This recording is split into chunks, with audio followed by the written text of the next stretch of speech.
Good evening, everyone, and welcome to the Monday, June 16th, 2025 Town of Rhinebeck Planning Board meeting.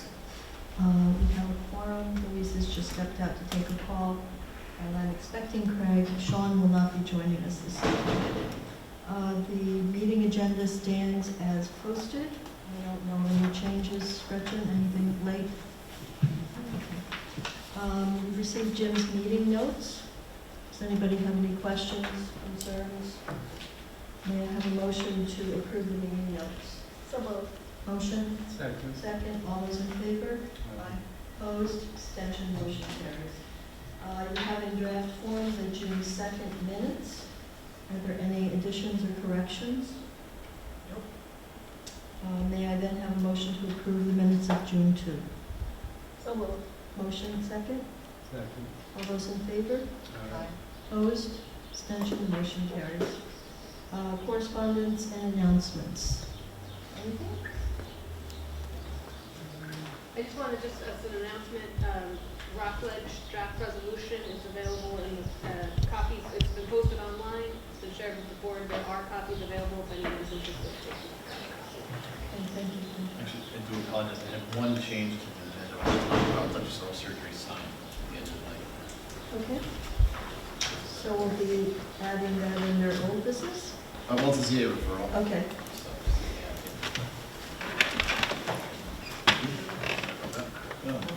That's Duchess of Oil Surgery? Yes. Special check.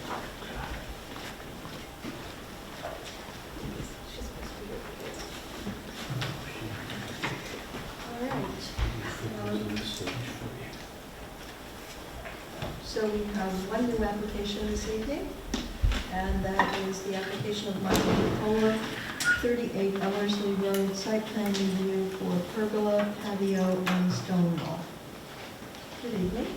Would you like to come up and tell us what you'd like to do? Sure. I am Robert Murray. I'm Michael Nicola's professional of record for this, I would say, continued work. We submitted for site plan approval and house adaptive reuse of an existing building. It's now his primary residence. Really what we're doing is a continuation. We should have pushed it forward and coordinated this a few years ago. So we're back for really site plan approval for what was really represented a couple of years ago, but the application before you now is solely for a stone terrace, an open wood pergola, and a couple landscape walls that kind of define the primary residence, are separated from the rest of the 112 acres. This isn't really the ideal picture to start with, but it actually does show. I say that because it might be nice to start with the site plan. So here's the house here. It's quite, I could look on my pictures and probably find the dimension. From the road, it's 520 feet. So it's quite far from the road. The pergola entrance and terrace is on the east side, the far side of the house, so we don't think anyone will see it. Maybe if they slow down and stop at a certain spot on the road, but we don't feel that there's any impact to neighbors, or this is in fact a scenic road. We're in the LWRP, so we're before you because we're all obligated to site plan approval and review. Otherwise, I've tried to represent the application as simply as I could intentionally.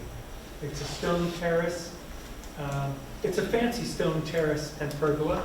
In fact, there's I'll call it an outside shower. It's for showering off very purposely humans and dogs after walking around the fields and farm. So, but the intentions are really straightforward. There's a, it's supposed to be a nice entrance. What else is special about it? I'll call it a pond. I call it a small pool. It's a little pond. It's meant, let me point to a note. You can see the plan, the arbor plan on the upper left. In the lower left-hand corner of that is a little L-shaped 6 inches deep of water. And the intention for that is twofold. One, to grow some plants will float in there and grow when the dogs haven't killed them, because they will lie down in the pond and they will drink water from the pool, we'll call it. So that's really a dog fountain, which has circulating water, and a human and dog shower, open, and some benches that are built in along the entrance.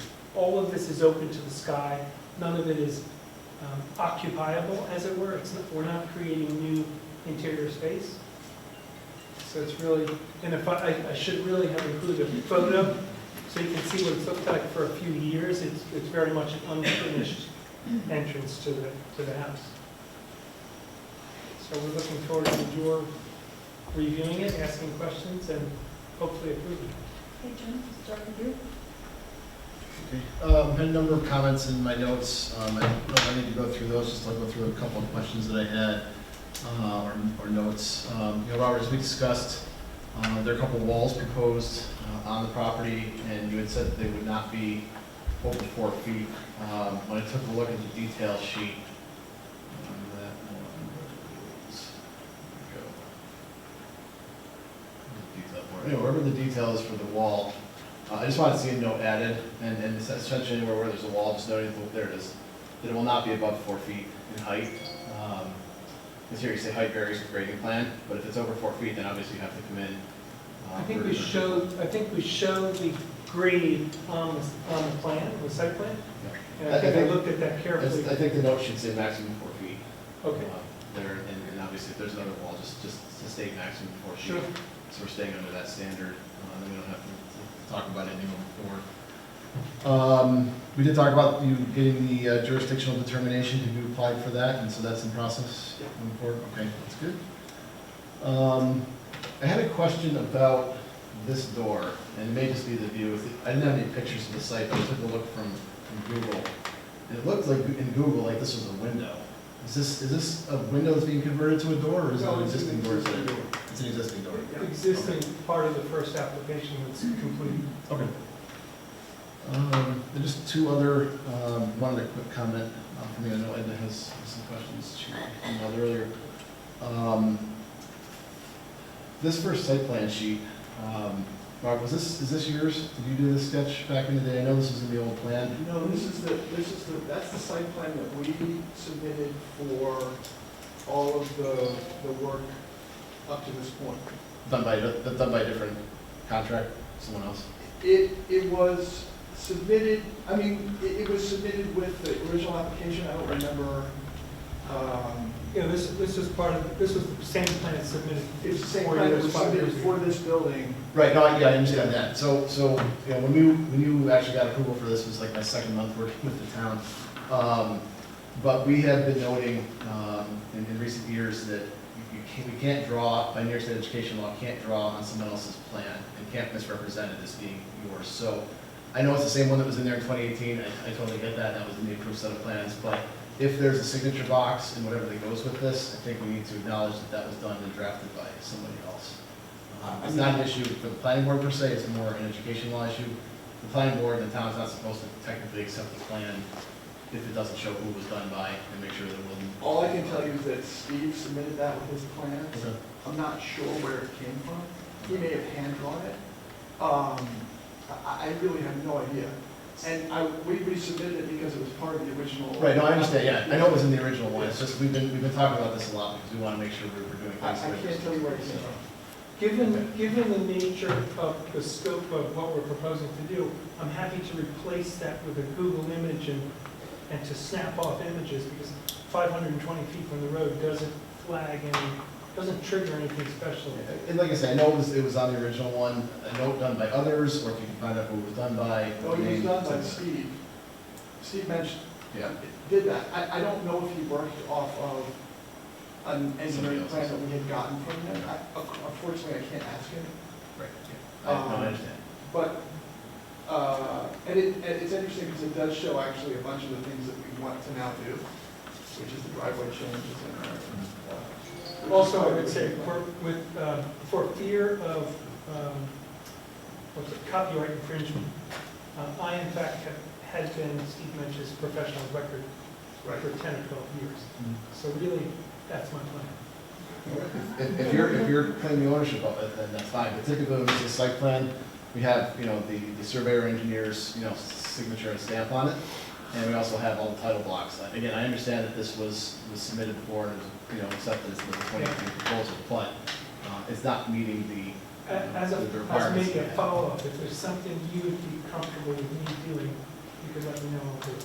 Okay, maybe we can talk offline, we'll just figure it out. Again, it doesn't change the application, it's just we want to make sure the information you're submitting is being submitted the right way. So Sure. not- We have a topo of this area that we did to help develop this plan,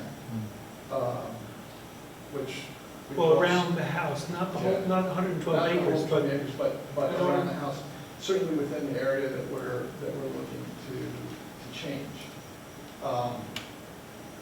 So maybe just, a note on here that says, submitted by or done by, Stephen would suffice, and then any other information you could provide, if you're going to, say, draw over it or something, would be good.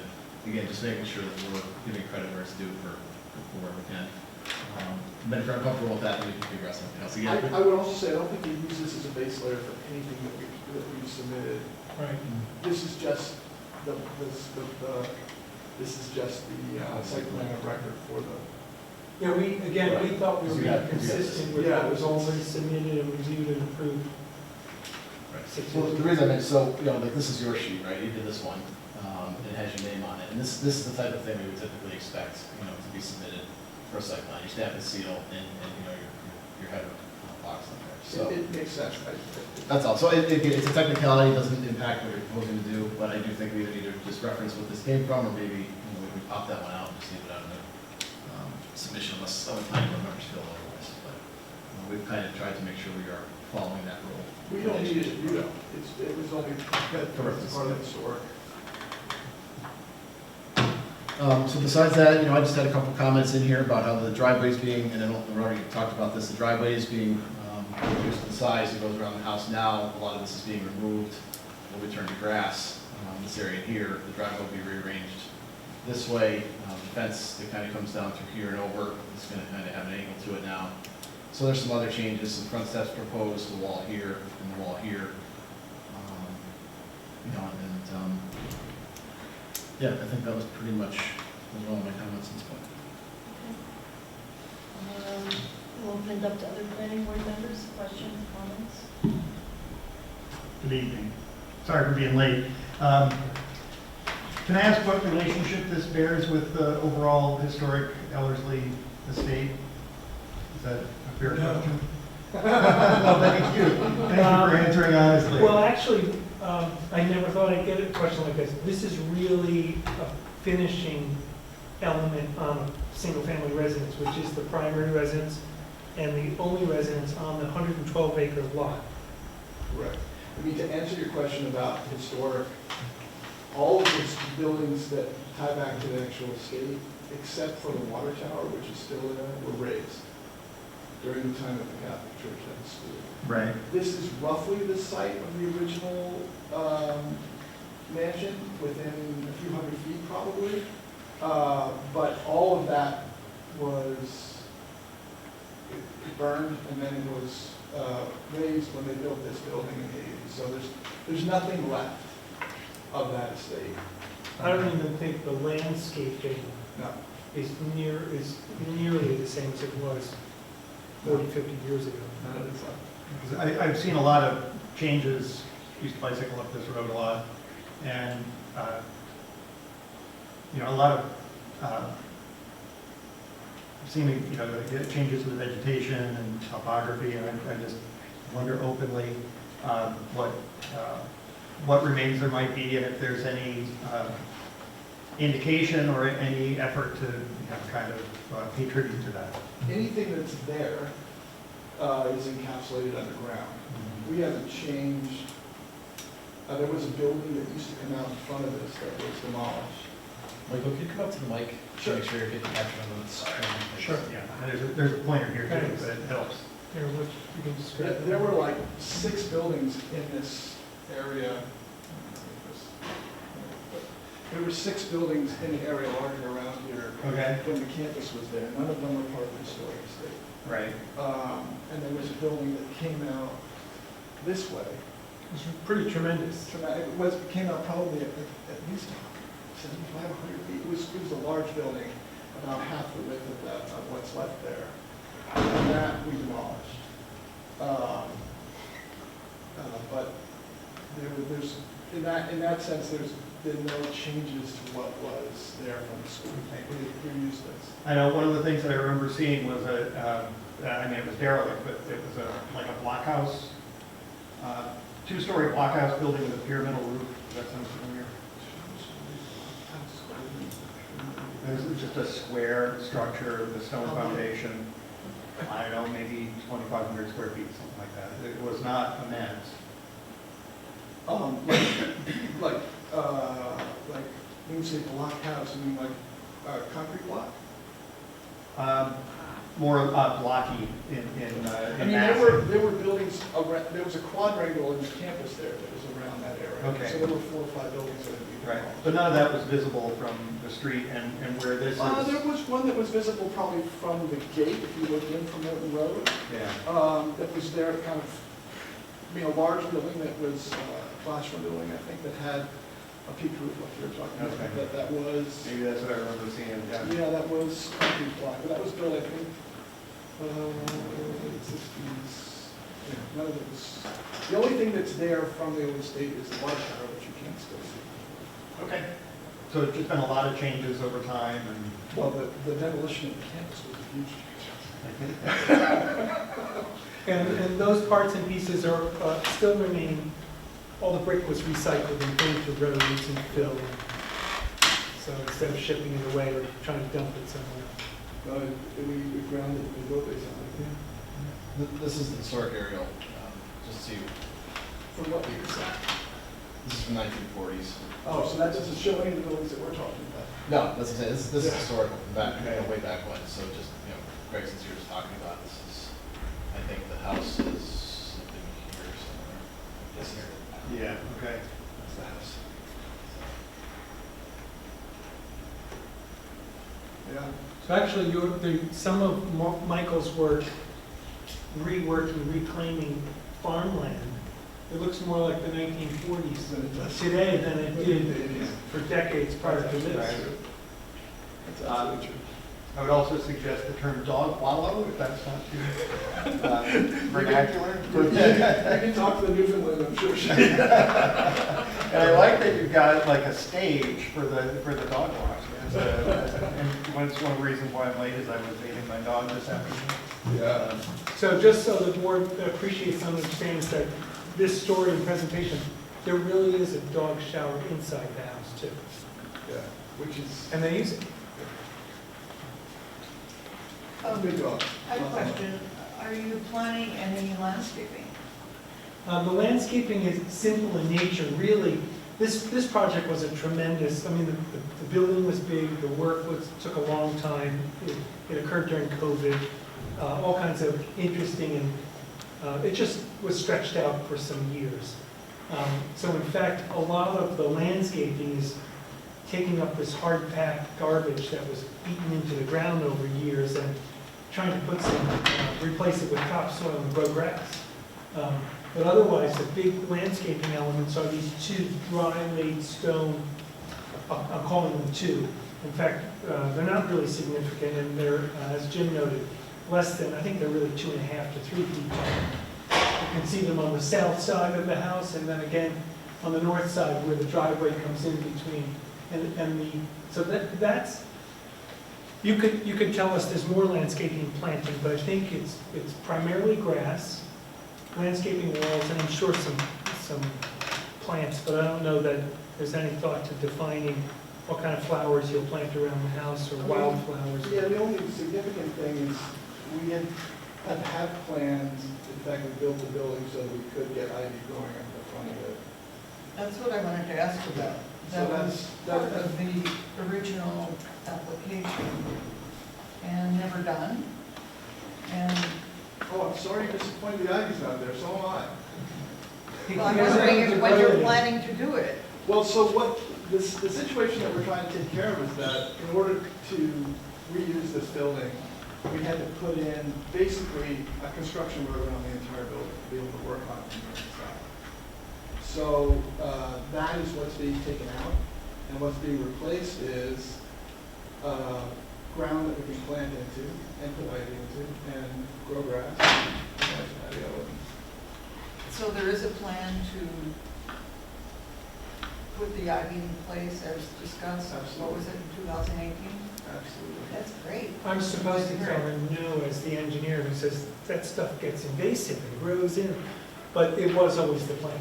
And I think whether they're potted in raised beds at the base or there's enough soil to There's no sustain the soil already in growth. the ground. It's just a matter of getting the site piece done so we can do that. Thank you. I do you have more questions? Not, No, I do not. anyone else? Jim, I think you have a draft procedural resolution?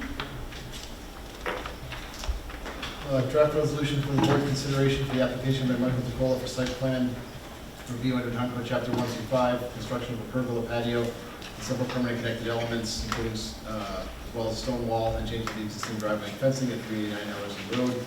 Within the RL5, accepting the application supporting documents is adequate for further review, classifying the actions type 2 for which coordinated environmental quality review is not required. We'll schedule the public hearing for July 7th. July 21st. Oh, wait. Sorry. July 21st at 6:05. We will send this to the CAB for review, the WAC. It will go to HAPAC as well as Dutchess County Planning, and we need 2 planning board members to conduct the site visit. I will go. Tom and Ed? Include us, CAB, Sure. Okay.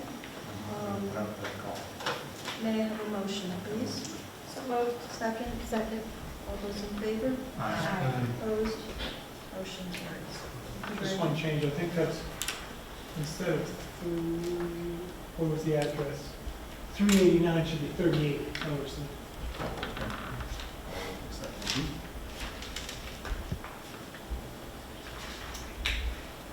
It's 38, Yes. so it's 38 actually on the agenda. It It's is. just Yep, a, that's my typo. I thought it okay, we'll correct that, thank you.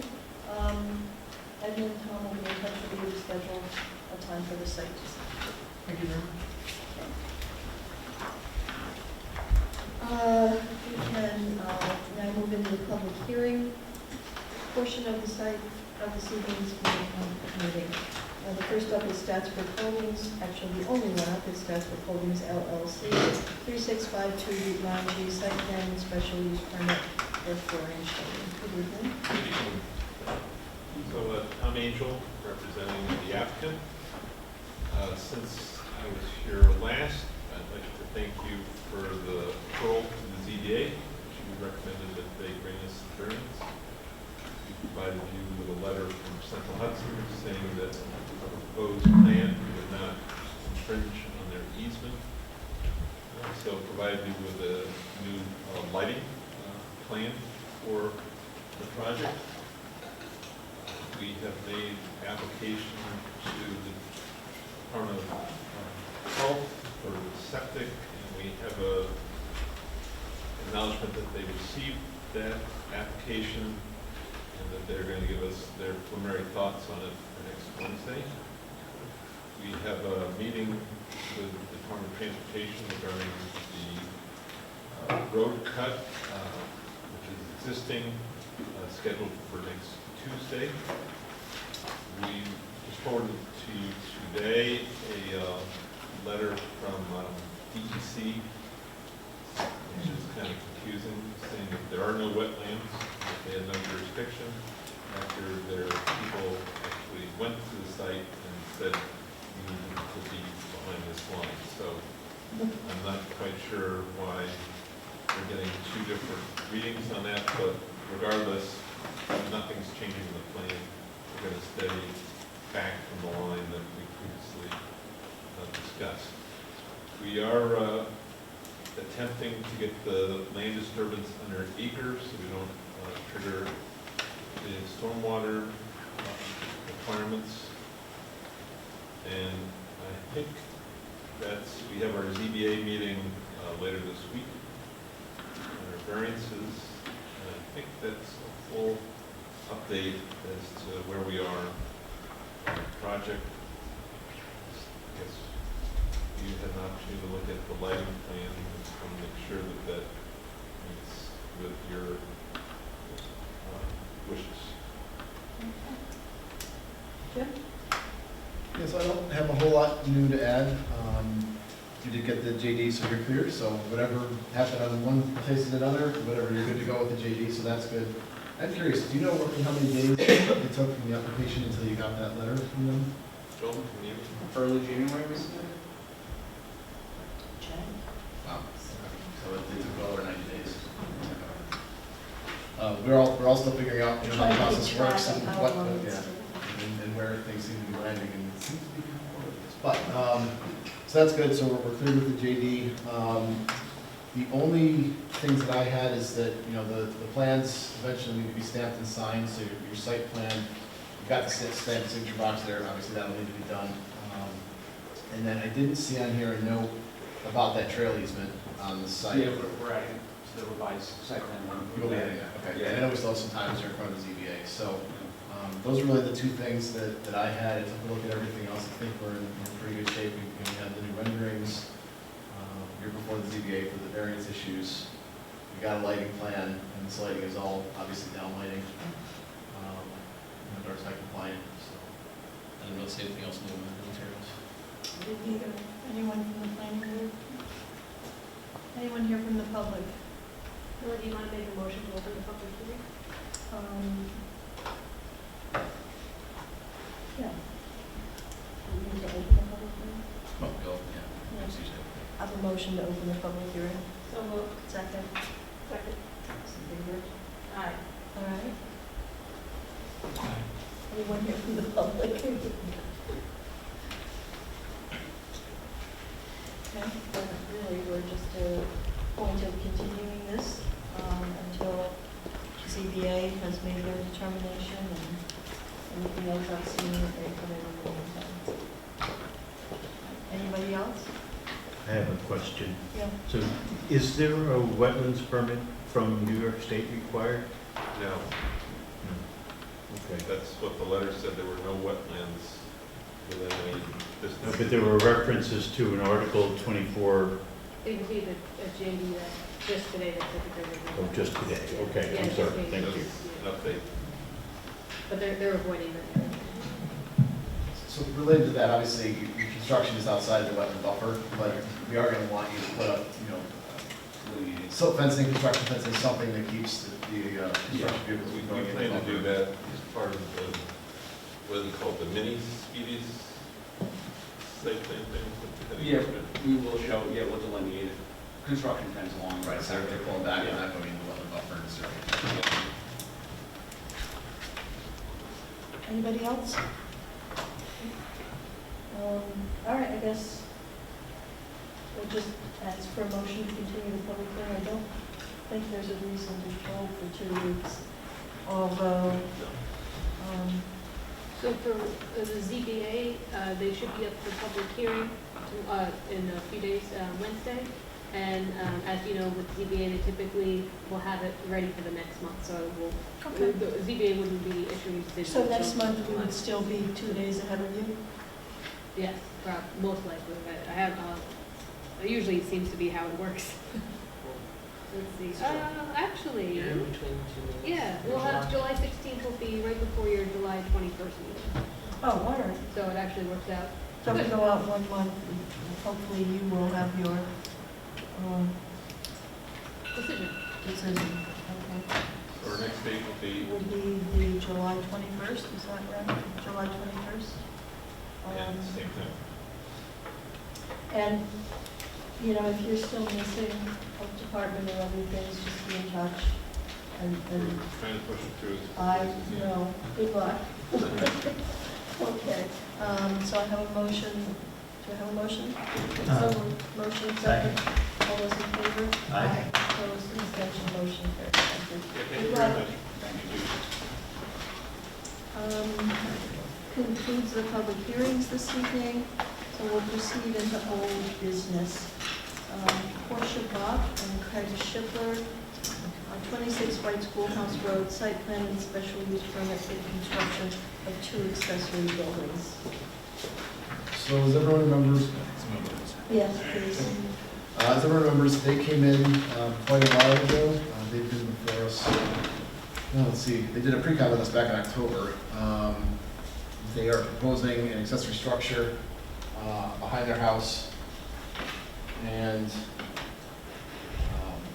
they kind of breezed away between them with the 2 sections, but you all remember what that was. So anyway, this one they did submit for jurisdictional determination. The DEC did come out, and the DEC made them move their buildings. They moved them about 13 feet, and I don't really think it makes any significant difference. If you look at the 2 plans, it's even hard to tell what the distance is that it was moved. They still meet the setback requirements, so there are no issues there. The only reference that I can show is if you look at the corner here related to that tree, and you look at the other one, the tree is down here. So it kind of gives you the reference that it moved up this way, I think it was 13 feet, to move out of that new 100-foot buffer that DEC determined they had to have on their property.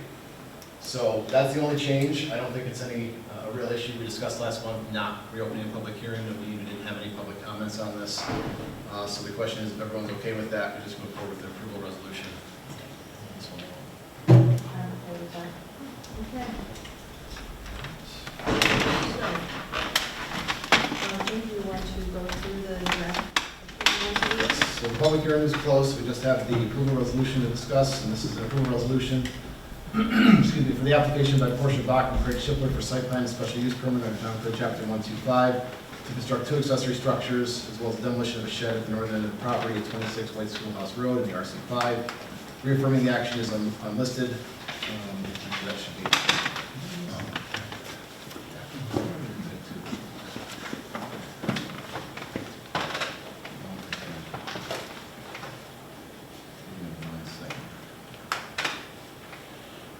Can you remember what's this type? Do you remember what type? It's an accessory structure, it's residential accessory Would be type 2. structure. Yeah, Should would be be type 2. C12, I think. Yeah. It should have been a type 2. I think it was. Regardless, it wouldn't have required coordinated environmental quality review. With respect to the application for special use permit, asking for the board to find the proposed work and intended use to be consistent with the general standards for special use permits and granting the special use permit. With respect to the application for site plan approval, find the proposed work and intended use to be consistent with the Town Code Chapter 125 and approving the site plan by Bear Architects last revised May 22nd, 2025, authorizing the planning board chair to stamp and sign the website site plan upon the 3 listed items there, and noting that in taking this action, the planning board further authorizes the planning board secretary to provide the approval resolution to the applicant along with details on next steps. And reminding everyone that all plans, sketches, and other materials submitted to the Town of Rhinebeck Building Department for any required permits, including the CO or certificate of completion, must match the materials approved by the planning board. Any submissions to the building department that include changes to the planning board approved plans are subject to rejection and/or requirement for resubmission to the planning board for review. May I have a motion? So moved. Second. Second. I will pull forward Craig. Aye. Edna? Aye. Tom? Sharon? Aye. Elise? And I vote aye. And although no one's here, we'll convey to Portia Bach and Craig Schiffler that they're good to go at this point. And thank them for their patience. The next bit of old business, same sort of situation as that of Barry Entler, 41 Violet Hill Road, site plan review for the reconstruction of an existing porch. So the Entners, again, we closed the public hearing. They were waiting on a jurisdictional determination as well. I believe you've heard, Gretchen, did you confirm that they did not hear back from They the DEC? reached the 100 days. They reached 101 days without hearing? Warrants here yet. Oh, you're good. You didn't hear back from DEC? Correct. Okay. Today is day 100. So, okay, day 100. So we've reached 100 days, so I think we can move forward, assuming that there was no jurisdictional determination requirement, since we haven't heard from the DEC. So I would propose that we move forward with the approval resolution unless anyone has any other comments. I don't have any. Anyone else? No? All right, Jim. All right, another approval resolution for the board's consideration for the application by Barry Entner for site plan approval in Town Code Chapter 125 for reconstruction of the porch at 41 Violet Hill Road in the RC5 zoning district. Reaffirming the action is type 2, for which coordinated environmental quality review is not required. Based upon the submitted information, finding that the proposed work is consistent with the objectives and regulations of Chapter 125. With respect to the application for site plan approval, asking the board to find the work and intended use to be consistent with Chapter 125 and approving the application inclusive of the materials and plans by Art Building dated January 3rd, 2025. Authorizing the planning board chair to stamp and sign the site plan subject to the 3 conditions listed there. Again, noting that in taking this action, you're authorizing the planning board secretary to provide details on next steps and reminding everyone that the materials submitted to the planning board need to be the same as those submitted to the building department. Can I hear a motion? So moved. Motion by Sharon, second by Louise, all call the board, please. Aye. Sharon? Aye. Edna? Aye. Fred? Aye. And I vote aye. The third item of business under old business this evening is out of Wildflower School, New Byrne, 7085 and 7091 Route 9, site plan and special use permit, daycare and nursery school. I believe you've all been updated on the most recent exchange of correspondence between the applicant and DOT. So there continue to be more questions raised and more answers to come back to us. And so with that, Anusha Byrne has asked to be continued for a month. I don't think she just put the date. No, I don't believe we got a request for a date. Posting it. They're still waiting for the return from DOT, so it's something for discussion. All right. This is still open as a public hearing, is that correct? The public hearing was closed, and then the applicant had agreed to grant us an extension to August, just in case there were more questions from DOT. Which there are. So I guess we'll go on to July 21st, which would be our next scheduled meeting on this track. Does that seem reasonable to everybody? Jim looked over the most recent correspondence, and it looked like there's still some questions to be answered, so I think we're safe going out to July 21st. Could I hear a motion for that? So moved. Motion, second? Second. Second by Edna, all those in favor? Aye. Opposed, abstention, motion carries. The last order of old business for this evening is that of Rock Ledge, 492 Athercliffe Road, site plan, special use permit, and wetland permit for condo units.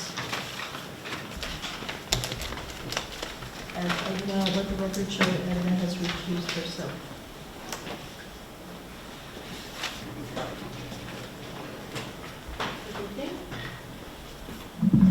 Good evening, Seth Stickle with Mark Lewinsky, PLSCC, here this evening for the Rock Ledge project. Just wanted to quickly follow up on a few items that were discussed at the last board meetings, and that include some submissions that we have done since the last time we were here. Just wanted to update that the jurisdictional determination, we had provided the supplemental habitat assessment report back on May 13th, just for the public and the board's review. But we also got through that process with the DEC and have a new validated wetland map that was also submitted at that same time. So we do have a jurisdictional determination. On the 13th of May, we also submitted the water supply documents for both distribution and the well system. That's the engineer's report, the plans, and the technical specifications. We also provided a formal response to some planning board and public comments that came directly from WSP. Since there was some from the planning board, I'll just go ahead and read those into the record here. So it was asked what type of filtration was utilized at the wastewater treatment plant. So suspended solids are removed by both primary and secondary clarifiers, which operate by gravity, followed by cloth media filtration as a tertiary treatment. Number 2 was, does the plant provide primary, secondary, and tertiary treatment? What is the tertiary treatment? Yes, primary treatment is provided by screening, comminution, and primary clarification. Secondary treatment is provided by a 4-stage rotating biological contractor, followed by secondary clarification and a cloth media filter for removal of any remaining suspended solids. Effluent is disinfected by ultraviolet light. Does DEC, last question was, does DEC have a public comment period for their speedies review, and can the public contact the reviewer? DEC does consider comments from the general public, and we've just been advised by WSP that the public could go ahead and reach out to them at their website, and we provided their contact information there. Also, on June 5th, we submitted what is the wastewater collection and treatment package, so that's the engineer's report, plan, and technical specifications. And then also on June 12th, we just wanted to follow up on some discussion of a seeker item. It was about the landscape architect's plans for the signage. So at the north entrance, there is a sign, a monument sign. There was a note on the landscape architect's plans that said illuminated. We had spoke about this during the seeker process, that there would be no illumination of the sign. So we just put in writing that we would certainly change that for the final plans. So that catches us up where we are today.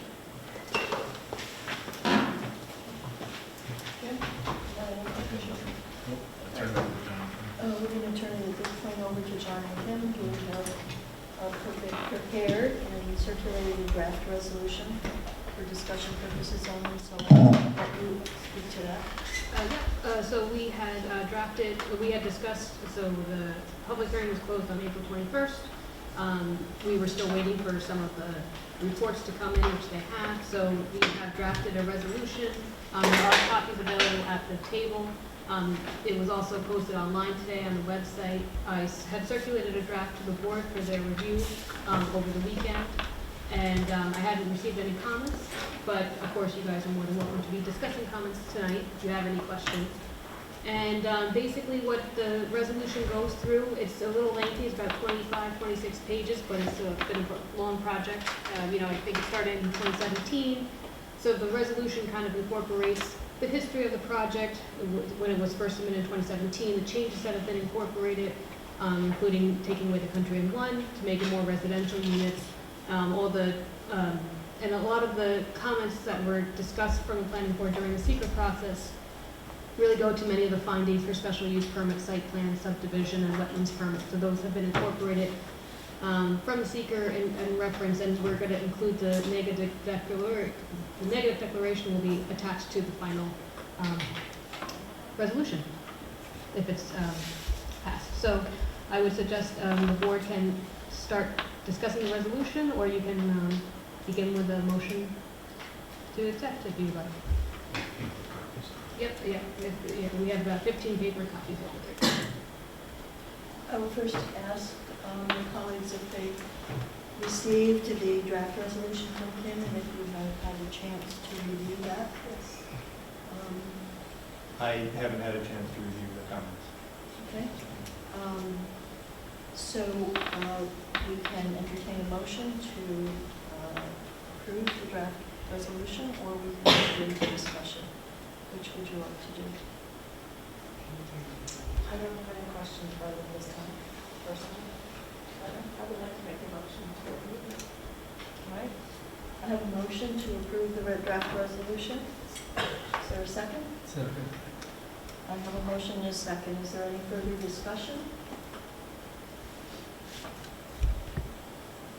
I want to thank John and Kim for an exhaustive piece of work here in incorporating this and bringing it to this stage. So with that, I have a motion and a second. I will pull the board,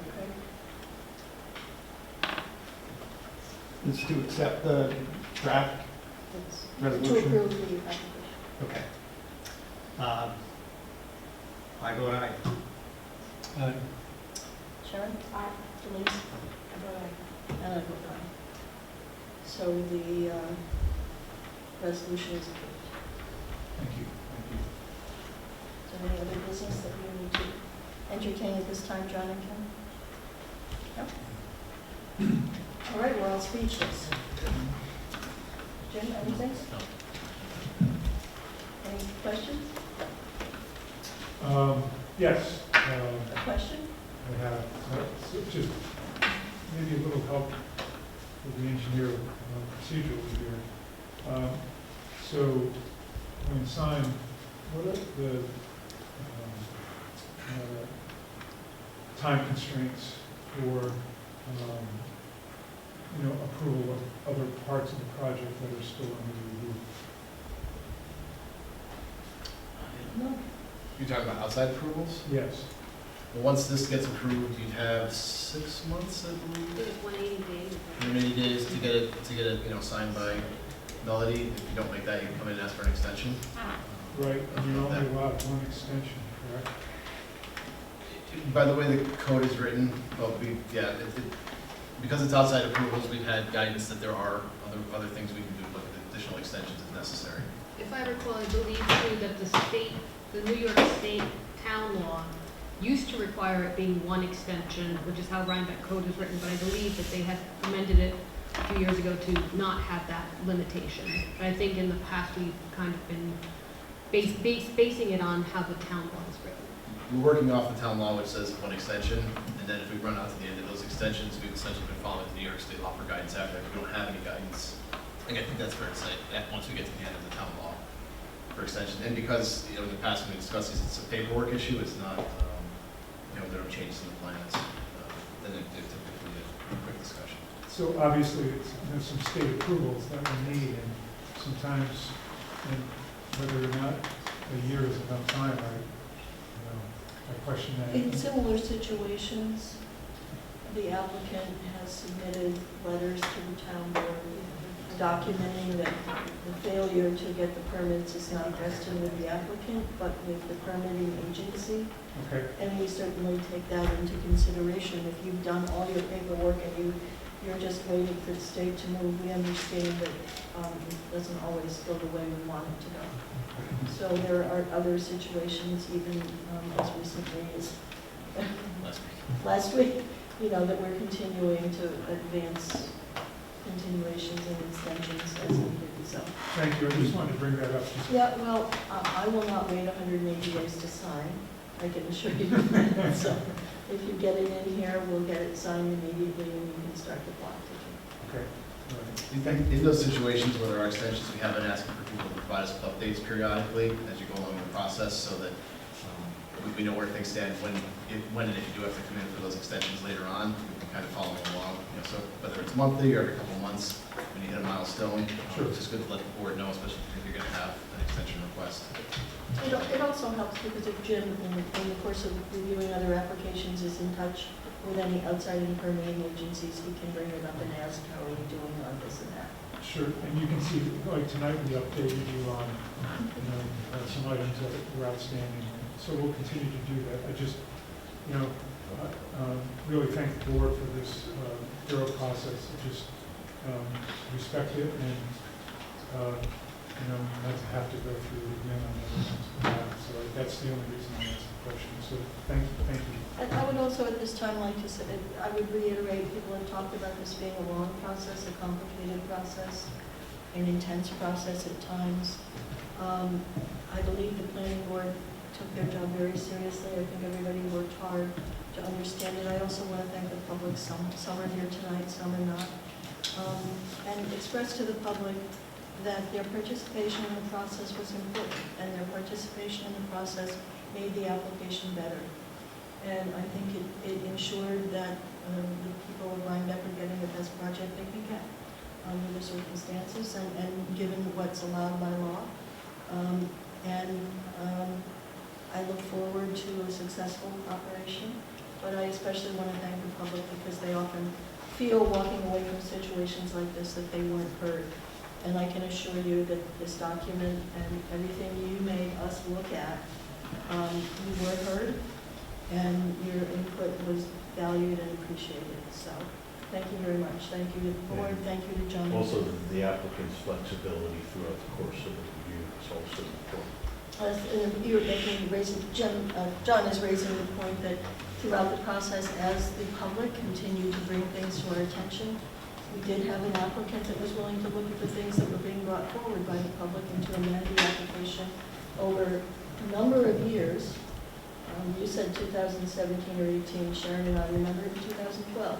So do I. So we can assure you that there were multiple times along that long and difficult road sometimes that the applicant did in good faith respond to questions and comments being raised by the public. And I think in the end, it is a far better application than the first one we looked at in 2005. So perseverance sometimes pays off, and thanks, I guess, to everybody. So that leads us now to, Thank you. you very much. That leads us to the discussion only portion of this evening's meeting. And first up is Joel Kern, 443 Mill Road, site plan review for the abandonment of a micro hydro previously approved. I'm going to ask Jim to plan what to do first, and then we'll have a discussion. So the only update I have is, and I'm sure Joel will give us some of the details, is that CPL has been talking with Joel about moving forward with the process as we discussed previously, coming up with a plan of action on how to move forward, making sure that they, essentially sign off on it, same with, and make sure that Brian Tam, zoning administrator, is also involved and engaged in the discussion, make sure he's okay with it so that we can move forward with the restoration of the site in short order. My understanding is that they're talking with you, Joel, about that document, making a couple of revisions, and hopefully it'll be underway. That's about all I have. Joel? Yeah, correct. We had a really great meeting of the minds last week with CPL engineers. They just had a few edits, actually a few additions to our work plan for the restoration.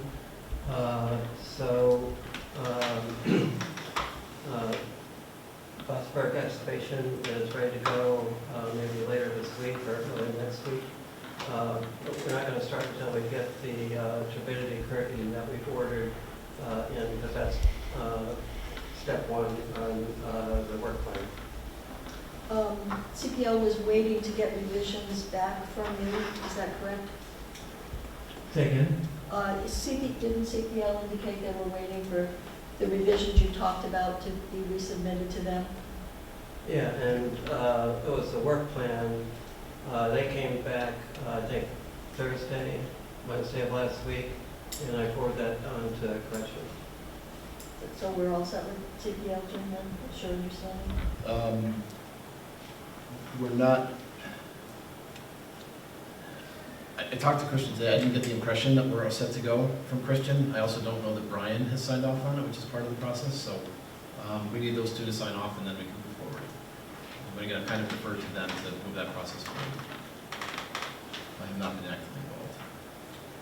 Say again, I didn't hear that, Jim. I said I've deferred to CPL and to Brian Tam to move the process forward with you. I haven't been actively involved in those discussions, so my hope is that that will be happening this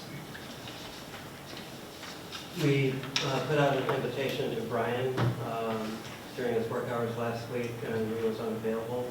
I stopped by last Wednesday to talk to Brian downstairs, and he said, he's not an engineer, and whatever CPL said was good with him.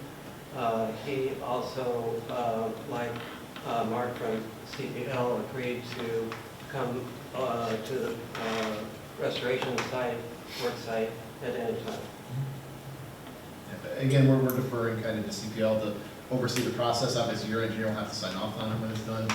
CPL That's the last thing on the work plan that CPL added, was having Tim Lynch, who stamped the drawings, sign off at the end. CPL is essentially acting as an extension of the building department. They're not signing off on the plans per se. They're just kind of overseeing things as they move forward, making sure they're consistent with the work plan. Right, because they already have a stamp. So, in the communication from Christian Moore on Friday, he said, speaking for CPL, we would like to get the revised work plan to at least look at it, and that could be discussed with Joel. So as of Friday, he was still looking to get a revised work plan. I emailed the revised work plan with CPL's notes redlined and sent it to Gretchen. I'm not sure, Gretchen, did it go directly to CPL? Did you send it to CPL? I got it from CPL. I just sent CPL's revised exact document Oh, I see what you're saying. to Gretchen, Okay. AKA the board. Yeah, so it was, I mean, you know, the board can look at it, but I think we had all decided, generally speaking, we're gonna let CPL and Ryan handle moving this. Well, I'm just looking at the Friday note where CPL said they wanted to see the work plan, so I don't know where it is. Which we did last Monday, I believe it was. Friday, he said he didn't have it, so that's all I'm saying. I don't know. Looks like we still have some communication gaps here we've got to close. We'll continue to be in touch with, I believe it's Mark Long. Sorry? Mark Long at CPL. We'll be back in touch with him to see where he is in terms of, you know, what he needs. If he's got everything he needs, great. Then you need to be coordinating with him and Mr. Bosberg so that Mark is available to be there in the field. So I'm clear, you just want me to send the document that CPL sent to me back to CPL before I can start the... I can't speak, all I can do is read the email from Friday that said Mark Long was looking to get the revised work plan. So somewhere, there's Yeah, a work okay, plan. I see. I'll talk to Christian So, tomorrow. yeah, he redlined it, and he probably wants me to unredline it with his comments and send it back. Jim will speak to Mark tomorrow, I'll talk to them tomorrow, see what we're saying. You want to- and we'll see where we are. Yeah, okay. And could I call you, like, tomorrow, Wednesday? I talked to Mark. He's the one involved in this. I'm just trying to keep it moving forward, but I would talk to whoever represented. I think it's Mark at CPL. Oh, Mark, okay, yeah, Mark, okay. Yep. So Jim will gather the information tomorrow, and then what he'll do is send out an email to all the appropriate parties, updating us on where we think we are, what the next steps are. Okay, let's get her done, right? Yes. Anybody here have any comments or questions? Yeah, you had mentioned that you're waiting for the arrival of a Turbidity. turbidity curtain that had been ordered. Do you have any indication of like? They said it shipped today. Okay, so In a probably couple in days. a few days, so. Because I know that was one of the initial steps that we Correct. really wanted to take in Okay. advance of heavy rain and that sort of thing. Exactly. Did CPL give you any indication of what the key moments in the progress of the project might be? Like, well, we really want to see before you get started on this or that to make sure the right things are in place, or, It's all in the document that, so that's what, okay. We'll have to wait to get that. I'll catch Channels. up with Christian, just make sure everybody's clear where we stand, and when the document's ready for you guys to look at, I'll make sure we'll get it forward. Right, because what I remember of the conversation is that was the point of engaging CPL, was so that they would have that kind of oversight. And, Exactly. right. Anyone else? All right, what do we want to do? Do we want to continue this as a discussion item? And if so, which I think is a good idea, do we want to place it on the agenda for 2 weeks out? Yeah, and maybe we could get an update then. Yes. Would be good. All right, may I have a motion to schedule this for discussion only at our next meeting, which is July 7th. July 7th? So moved. Second? All those in favor? Aye. Opposed, abstention, motion carries. All right, Joel, we'll be in touch. thanks.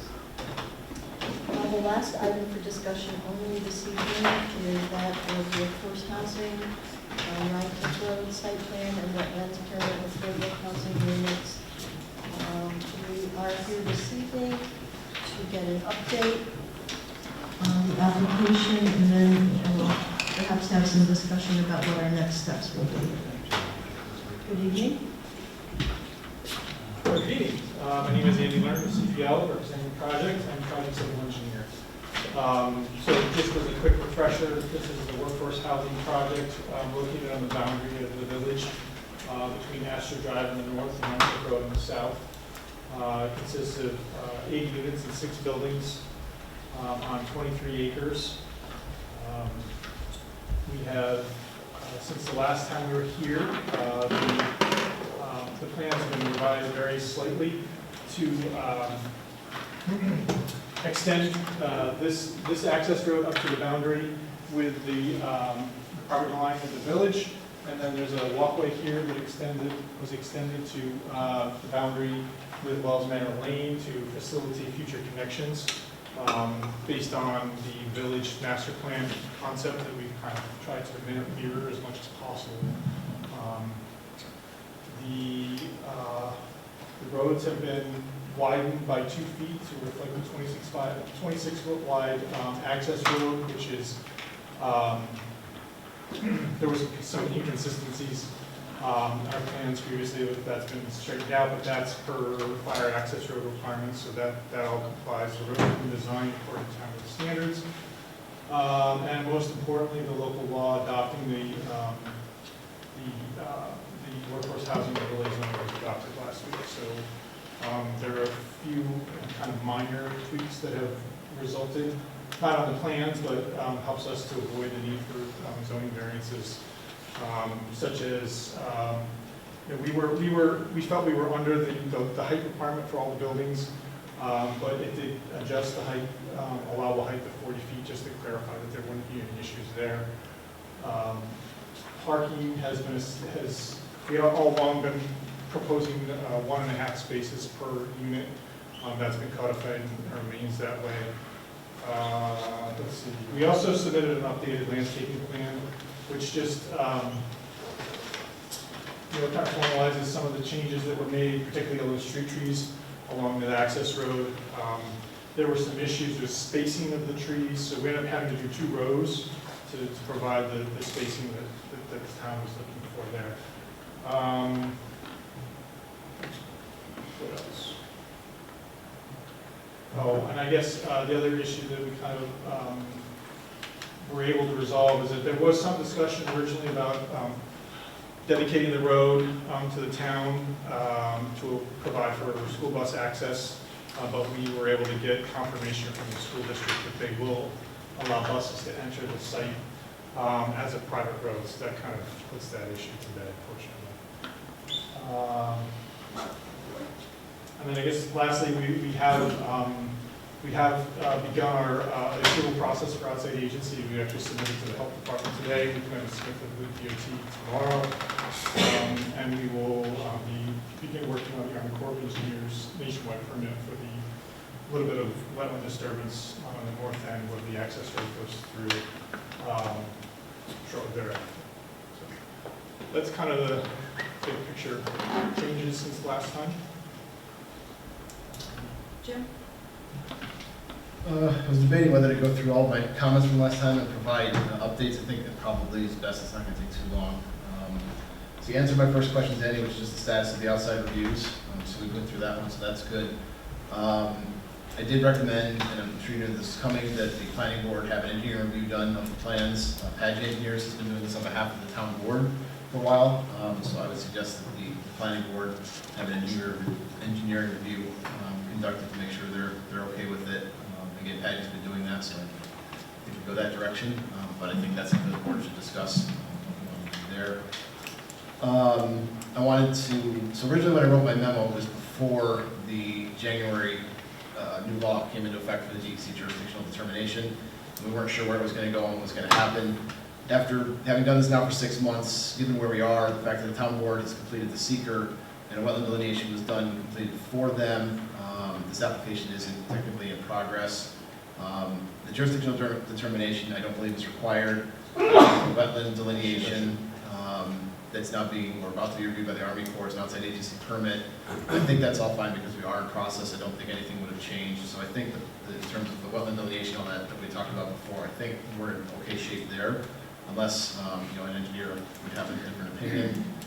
You talked about the school bus entrance, so I don't think you covered that one, but I did make a note on that. Regarding the building heights, I do think you're compliant, but I did note on the elevations, I didn't see like one final elevation showing what it was going to be from bottom to top, saying it was going to be 33 feet. You had a couple on the front, and a couple in the back, but since you have some of those buildings that go below grade on the back side, it might just be good to try a couple of those just to confirm the heights, the overall heights for the tallest portion of those buildings that have that floor kind of below grade on the back side. Again, I mentioned jurisdictional determination is not necessary. We had noted lighting. You've done a lot of lighting updates, but I don't think you've done lighting on the buildings per se yet, so that is something we would look for just to be added to the plans. Landscaping plans have been provided. Regarding the retaining walls, we did, I think, discuss these in the past. You had noted that you were going to clarify some of this in future submissions, and that any retaining wall over 4 feet in height will have a fall protection fence. your detail note, I think, said that all walls would be 4 feet or less. So I just want to make sure we're clear, if that's not the case. Oh, that's not correct. Yeah, Yeah, let's just- we'll fix that. Yeah, if that was in there, but for the retaining walls over 4 feet, typically, things like retaining walls are considered to be a fence and might require a fence permit. However, I believe all of your retaining walls are shown to finish at grade, right? They're not gonna be above grade when they're done. The top of the retaining wall will be at Oh, yeah, grade. they'll be- It's not gonna be, so, Right. because the retaining wall is at grade, I don't think we look at this as a fence. It's not blocking any views because it's at grade, so I don't think we need any fence permit for the retaining walls that are proposed, as long as they're at grade on the high side. But you wanted the full protection. Right, and then there's the fall protection with the fencing that you said you were gonna look into. Yeah, we'll get that. That We'll will get go on there. top of that. So I don't think we'll require a special use permit for the fencing, as long as we're good with, again, with all the walls being at that grade there. Talked about a sign, we will need details on a sign. We still have a note on there stating that a sign would be proposed, so we either need to see one as part of this application, or remove the note entirely and come back separately. You know, you can put something like, sign to be proposed in the future, but I think right now it says something like, there's a label Hamlet and Rhinebeck, sign on the stone pillar at Rhinebeck. I We think gotta update that one. if we're gonna be in detail, we need the details now, otherwise maybe just a label saying sign to be proposed, and submitted later, one or the other. We can't approve a plan that just says something without the details behind it, that's all. You did say that you will update the blasting plan to essentially provide some additional signage, I think, that I had requested, so we appreciate that. Again, we talked about school bus access. Your letter noted that a sidewalk will be provided in a future submission to connect Wells Manor with the sidewalk from across the road to Wells Manor along to Astor Drive, I think, pending village approval for that. Is there any status update on that, as well as the discussion of the sidewalk provided in Rhinecliff Road, which is on sheet 200, but I just don't think it was labeled. So I just wanted to make it clear that we do have a sidewalk, I think is shown here, if I'm not mistaken. That's correct. We're still showing the sidewalk to Rhinecliff.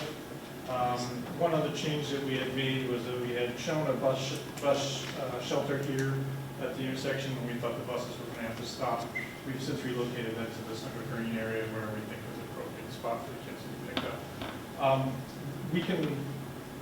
We haven't really made any changes to this. We're planning to leave it as far as that's concerned, unless there's a reason to remove it. And then we can add one going north. We just haven't gotten there yet. Yeah, I think for this one coming down Rhinecliff Road, unless anyone doesn't want that, I think it's fine. I just like a label on it, just on a couple of sheets. It's pretty clear to me, but just make sure that it's abundantly clear to everybody. And then, is there any status of any discussions about anything extending to Astor Road? No, we haven't. Is that something you're still pursuing and considering? Yeah, we can consider it. Well, there's an easement for the access road. We just need to make sure they're okay with the sidewalk too. So it's still in consideration? Yes. Two more. I noticed details for a generator pad and bike racks, but it didn't necessarily say where they were located on the plans. Do you know where those are gonna go, or is that still being thought about? We'll work that through hopefully with the next submission. The generator there's not a generator required for each building, it would just be for the pump station, most likely. Oh, okay. That makes sense.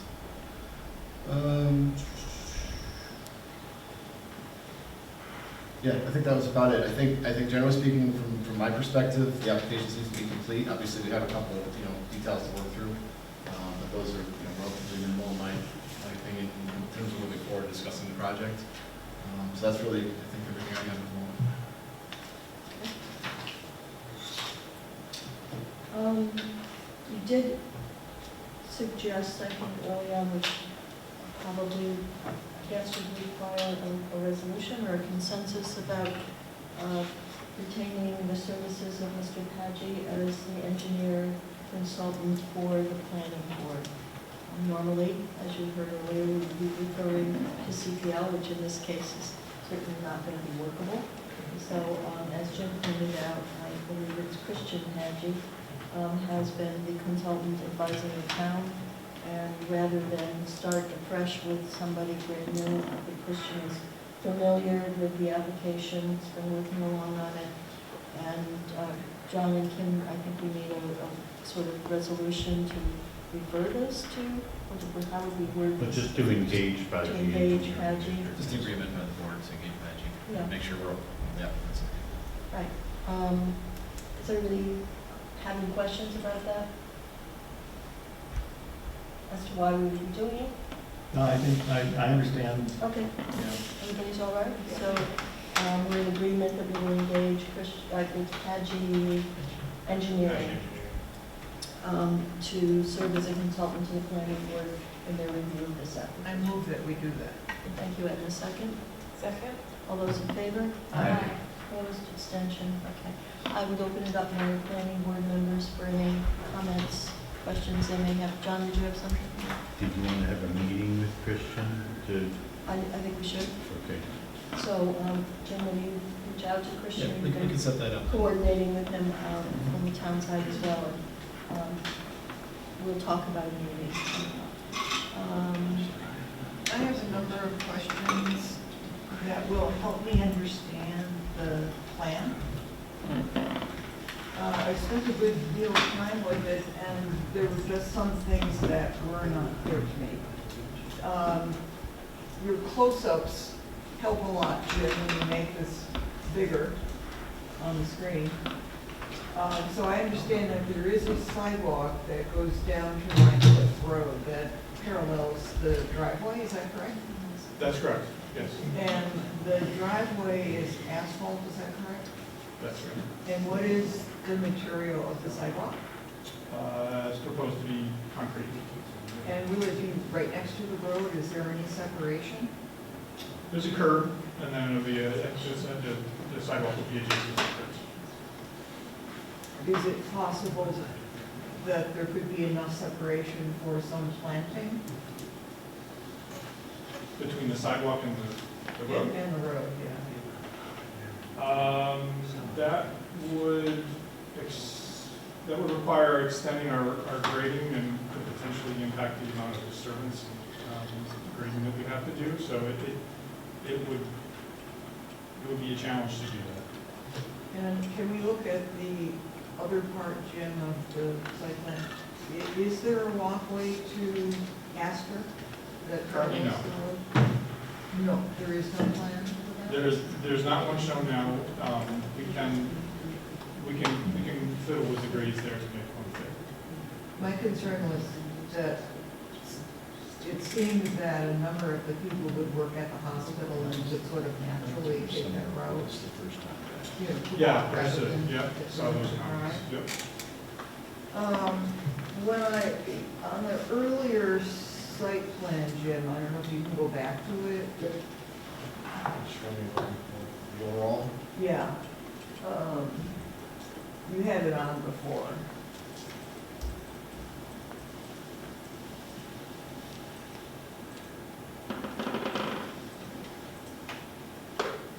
Okay, that helps. And you didn't, yeah, thank you for making it a little bigger. That sort of curly Q area that I'm seeing all around the building envelope, That's the limit of tree clearing.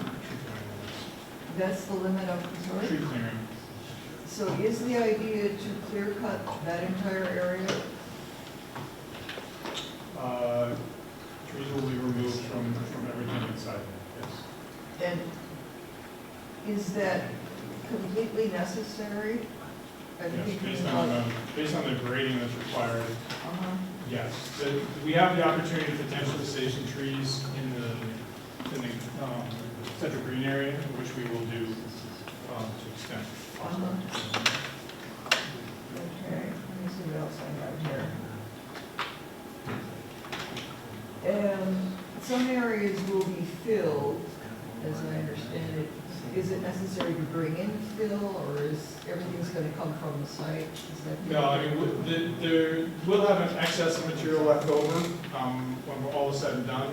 We will have to bring in certain, like, subgrade materials, you know, processed material for road construction.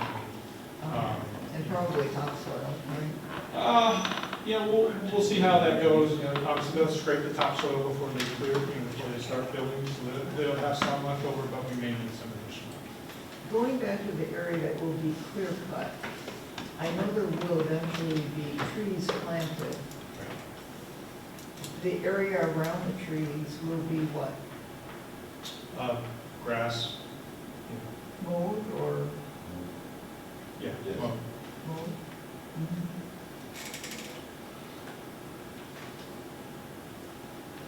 All right, let's see what else I have here. I was looking at the stormwater system, and as I understand it, in some cases, they will be a very permeable soil, is that correct? Rather than standing water, that's correct.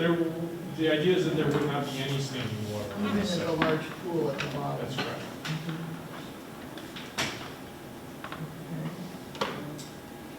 Okay. But in a big storm, you may have water that sit there as it takes time to percolate it. Yeah, I mean, it takes up to 48 hours for it to percolate. That's the way this is. But in no places are going to be any deep water.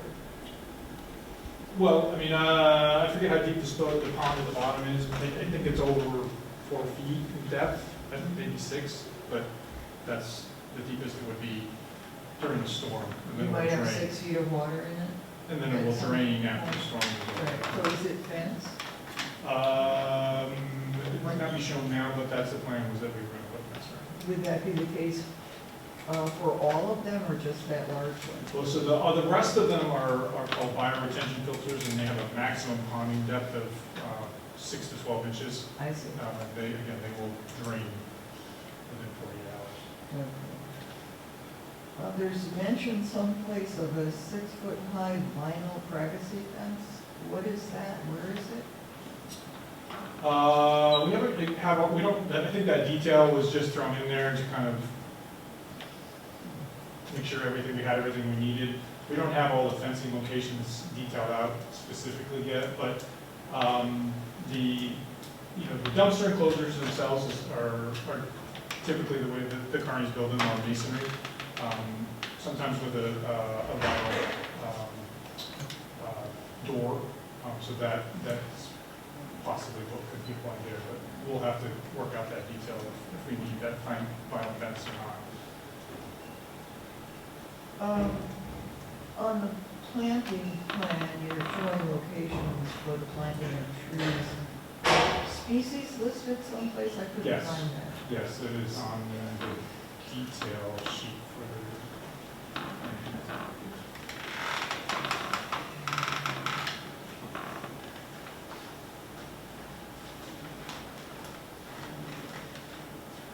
And can you use the pointer so we can see what you're,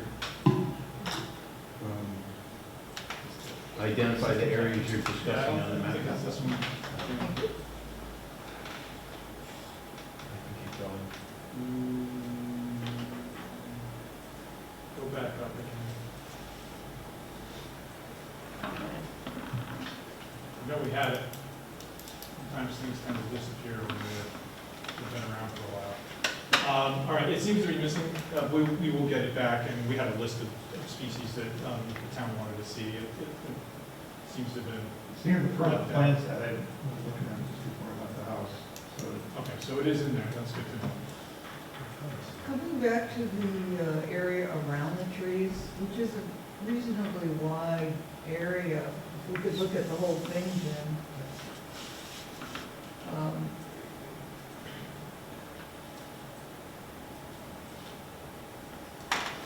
Because I'm imagining this clear-cut area, which now is planted with some trees. It'll be hard to mow around. Have you considered other ground covers that might be more natural than mowed grass? We have not. Open to suggestions if you have something in mind. And around the buildings, that will also be mowed grass? Oh, yeah. Mhm. Okay.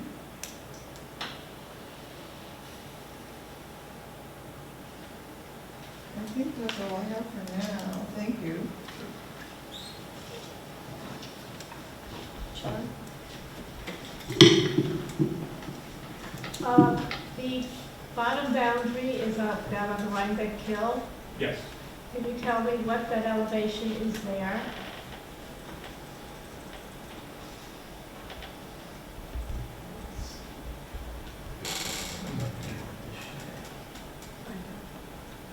There's a 150 contour here. This is the light Gets down to around 130 on this end. So it's around 130, At the lowest point, yes. and then up, this is the boundary of the wooded area? Yep. And what is the high point there and the low point there? So this is 156. This is around 176, 74. And what is it up at the top, up at the top of the building? Here's a 190 contour, here's a 210 contour, so it's a 200 where he's got his cursor.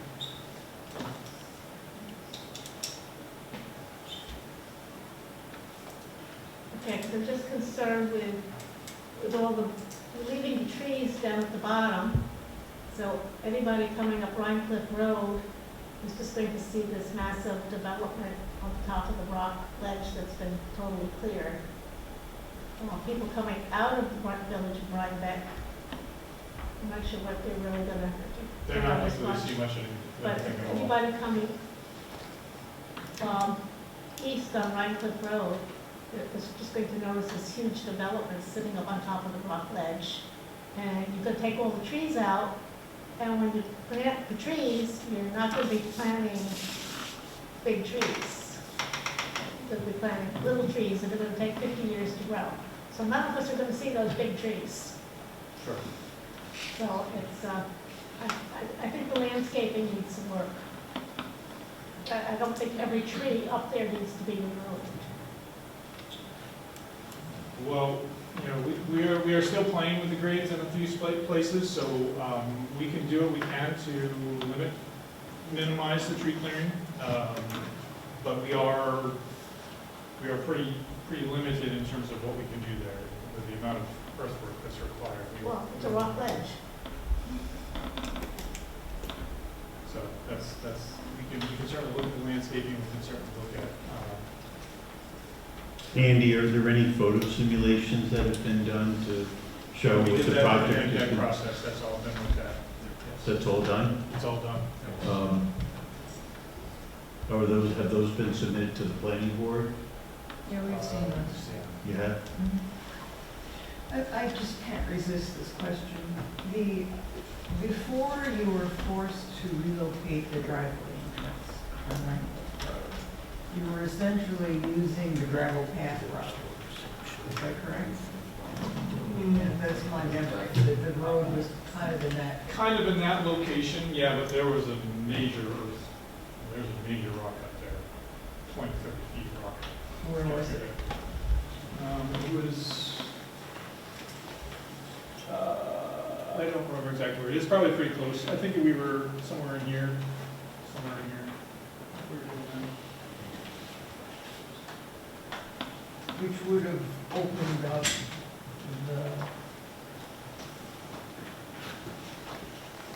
the land at the front of the property, I guess, right? Is that what you're saying? It would have, yeah, it would have, well, it was what we would have needed to be able to build the road. But would you have needed the kind of tree clearing that we're seeing along the proposed road down to Rhinebeck Road? Yeah, I mean, ultimately, yes. I mean, the layout, believe it or not, is a little bit different. We had more of a linear project back then. Buildings were a little larger. You know, ultimately, adding these additional buildings kind of is what really caused that additional tree removal. That's really good. And additional buildings, you mean breaking it up into more Breaking up buildings? into more buildings is ultimately what caused that additional tree Yeah. clearing. And there's no way to, you know, put some curves in the road to avoid all of that tree clearing, that's my question.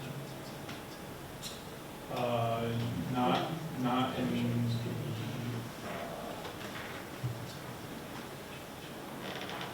not and remain consistent with the concept. Let's put it that way.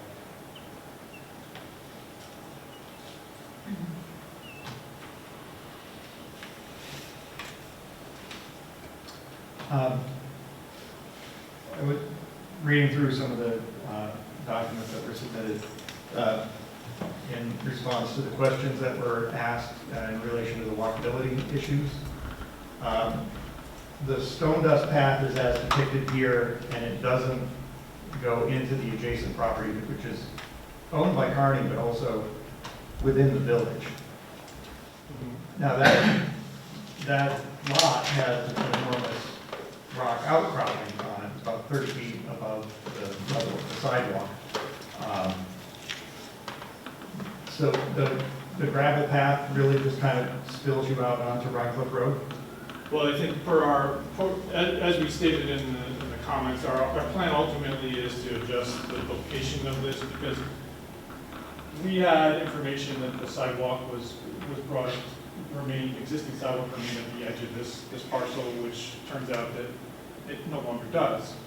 So ultimately, our plan is to find a path for this that connects to the village sidewalk system on the other side of. Okay, that's what confused me, because it says it connects to the Yeah. village sidewalk system, but there is no village No, sidewalk system that's adjacent Right. to this property. And also on the other side, on the Astor side, you have to go through property that's maintained by the village of Rhinebeck and also by the Woods. The Woods has an asphalt path on a plot of land that they own on the south side of Astor Road. Is there any effort to come to an agreement with them We haven't had any to conversation. have an easement? We haven't had. Because I don't think it's fair to spill people out onto the public road or onto somebody else's You're property. talking about the gardens property to the left, down here, or? No, along the roadway On Astor Road. on Astor Road, there's a stretch of property, it's maybe 30 feet wide, that goes from the outfall for the sewage treatment plant up to Montgomery Street. Okay. And there's a strip of asphalt that's on that, and then it's wooded. I wasn't sure. Okay. And this is the first you No, discovered that, because it's... No, it's not about discovery. I thought you were referring to the property to the west of us, owned by the gardens. I thought that's what you were referring to. No, this property here, Yes. it's actually over here. Are you looking at just Um, looking for And it's just, it's a really important feature to this property that it be walkable to the village, because walkability and affordability really go hand in hand. If I may, when we spent a considerable amount of time on the original site plan, which was 4 buildings. We were asked to meet with, to just have a roundtable discussion with members of the village comprehensive plan committee and to discuss what their vision was for their comprehensive plan and possibly updating their new zoning.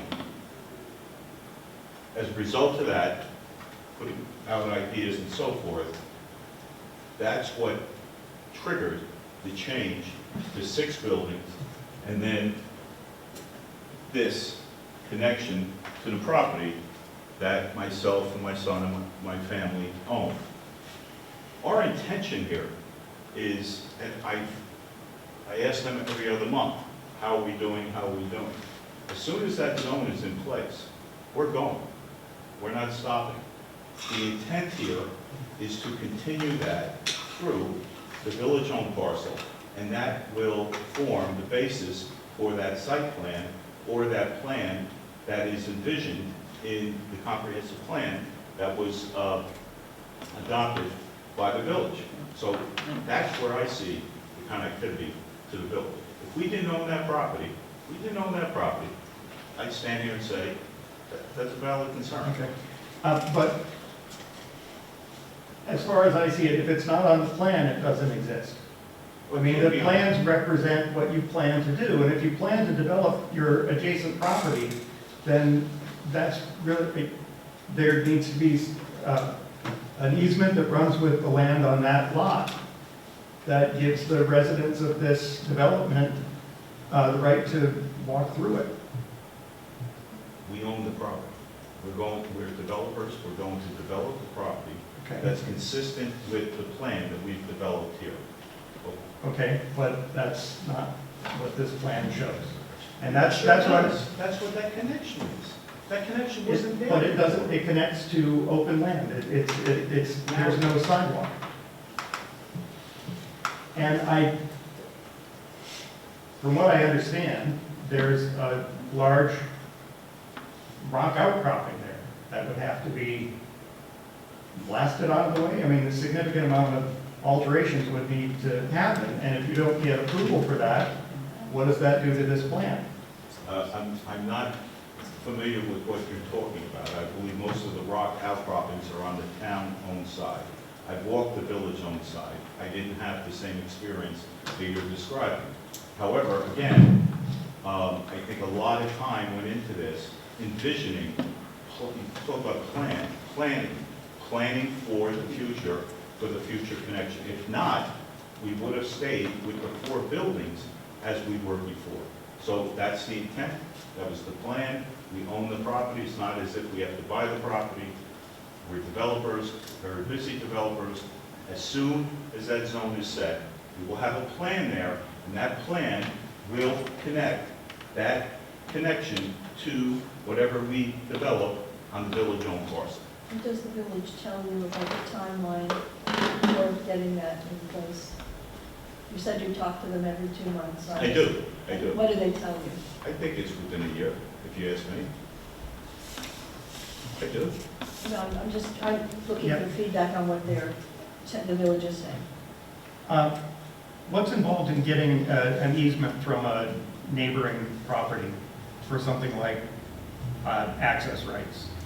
Well, he already owns the property, he could just put an easement on the property. What about with the little stretch that's with the village? I mean, it's the Well, village, they'd have the village to- owns the sewage treatment The plant. village would have to participate Okay. for any land any land of theirs that would be crossed. And you have an easement for the driveway, but not for the sidewalk.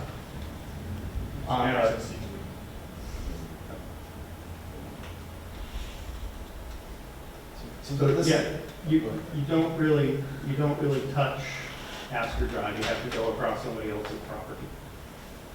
And That's the village-owned property. there's, So, yes, so the this is easement, where the big rock outcropping is. So, you know, it would be I know what you're useful, I talking think, about for up the here. discussion to, this is where you were indicating that the roadway goes, and it goes onto this property, which is great, but there's still a geological feature there that would have to be dealt with. it's nothing I haven't dealt with before. It's nothing I haven't dealt with. In the town and village of Rhinebeck, though. No. Done in any other municipality.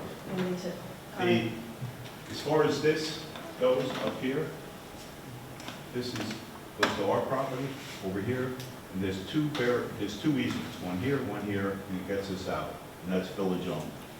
And that's, Probably not the right. because the hospital that sold us the land originally gave that land to the village for the sewage treatment plant years ago. And they envisioned making sure that Will's Manor would have access, and also there would be access to this property as well. It was pretty well thought out. The existing conditions shows that pretty well.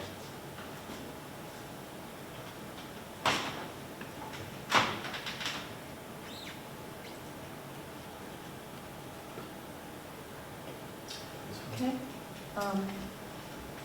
Anyone else here? Craig, anything more? I recall the number of trees over 18 inches diameter being cut was somewhere in the neighborhood of 470, something like that. Does that sound about right?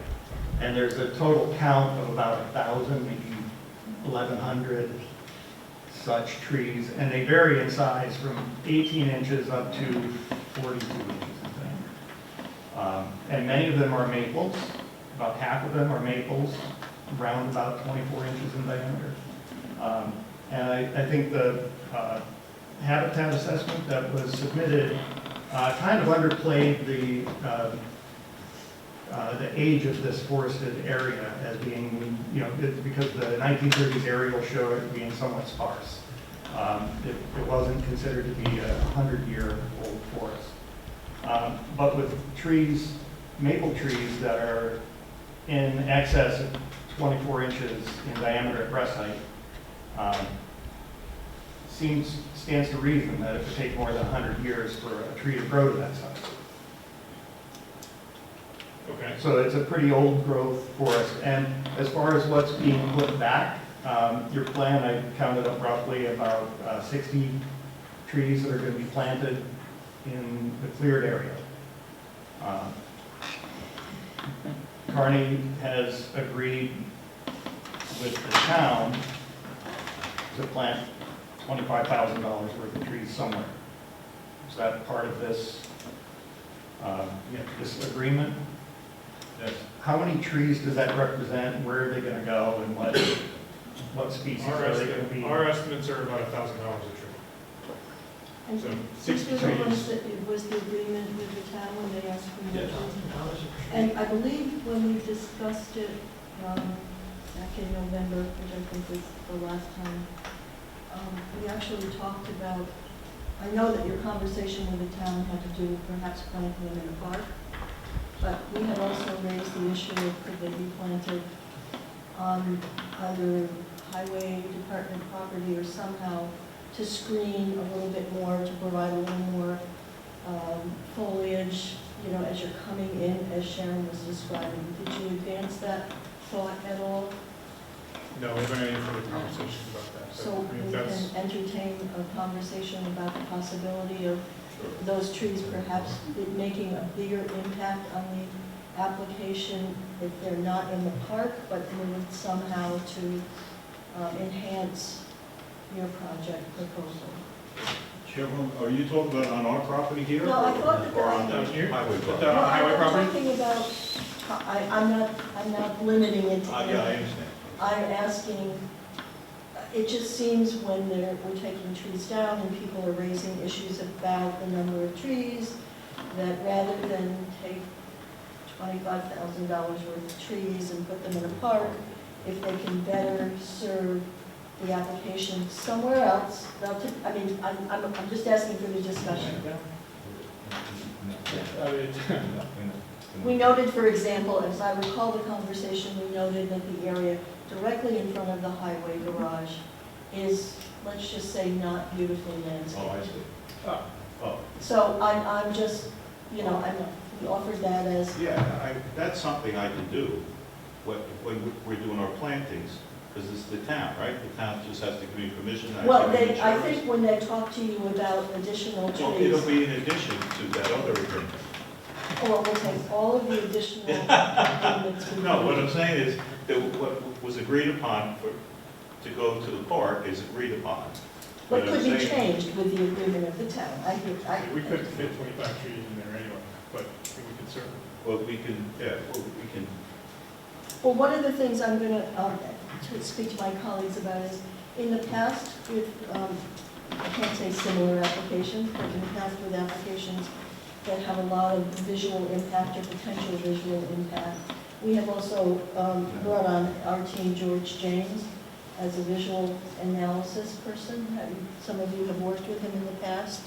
We could refer the visual analysis that you prepared, I believe, with Saratoga Associates, and have an opinion presented to our board by George James as a consultant.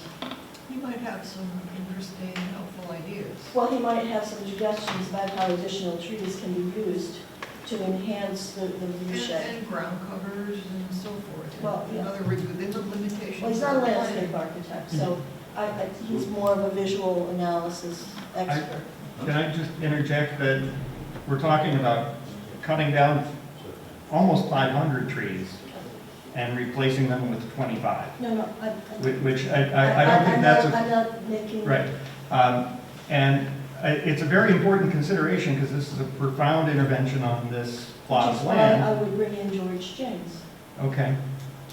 Because I think it's not just the visual aspect of it. I think it's the totality of what is being done and how does it get mitigated. And, you plant a tree, there's not a guarantee that it's going to last a year. You have to water them and maintain them, and they don't all propagate. And so normally it's a 2-to-1 ratio for what you plant for what you take. So I would like to see a fuller assessment of how that is being mitigated. I think I would just like to point out that this is all, the visual assessment has been fully vetted and approved at the Rhinebeck, approved by the town board. So I think we're happy to work with you in terms of the landscaping, but I don't think we can, I'm not sure mitigation is probably the right term here. John, I don't think I used that term. does seeker approval entail site plan approval by the planning board? Well, you're bound by the secret determination that was made by the town board. But there are I think that what you're talking about is that there are elements of the site plan that the vegetation plays a role in, and you want to take a look at that and you want to learn more about that. Is that my understanding? That's a fair, yes, thank you. So it's not, mitigation really isn't the word to use, because we understand that the environmental review's been completed. Chairwoman, if I may, I just, I do this a lot. I talk too much and then I get myself in trouble. But the question was, originally, can we move the trees over there? And I said, well, no, the thought, or I thought I heard. But in addition to honoring the agreement with the town where the trees are going out, I think there are visions in a certain location, we can enhance what we have. But I seemed like it was going to a different place. Well, there were two different thoughts, I think, being discussed, and I don't want to conflate them by my comments. I believe Craig's are quite different, and I think he would like you to, I don't want to speak for him. What would you like them to come back and tell you about? What information would better inform you? I get your point. I think John reiterated it pretty clearly. Right.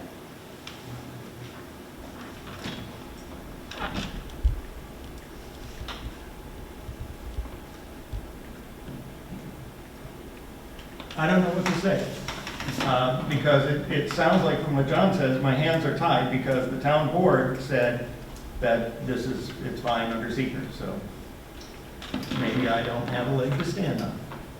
Well, I wouldn't say that. We all understand that landscape plans are a typical part of site plan review. And so landscape plans involve choices that are being made about screening, about the type of vegetation that's going to be utilized in the project. Your comments are bringing up that the tree removal that's planned for this and that's already been approved is going to make a stark difference with regard to the site. And one of the things that landscaping plans are supposed to do is to make sure that it has the maximum effect on improving the site in other words, things like screening and all that are typical site plan review considerations. So I think, what I'm hearing from you is that you're looking for more detail than you've had thus far with regard to the plans for the landscaping. Right, and I guess maybe a more comprehensive replanting plan that is going to have a greater impact than what you think exactly is being proposed at And the would moment. provide greater protection? Yes. I think let me finish. I think I was talking about aesthetic improvements. You're talking about ensuring that environmentally what's Sure. going to happen there. Let me just say, to clarify, we all understand that the town board has laid down a local law. That does not mean, Craig, you can't ask them to do more. That does not mean that we understand the process, and we understand, if I read the local law correctly, that if there is a point of opposition between the town board, or between the planning board and the town and you, that the mediator would be the town board. So we understand that, but that does not mean that Craig can't express his desire to see improvements. And then it is up to you to respond to his desire to see improvements. Is that fair? Is that a fair statement to say, the way this is laid out? Yeah, and I don't want to come off as being too oppositional. I think that there's a lot of promise in this proposal, and I recognize the need for workforce housing in this town. It's a very important step, but I feel like what's promised in the workforce housing plans, the way that this started out, those promises need to be met. And people need to be able to comfortably walk from this development to the town without trudging along the margin of a state highway.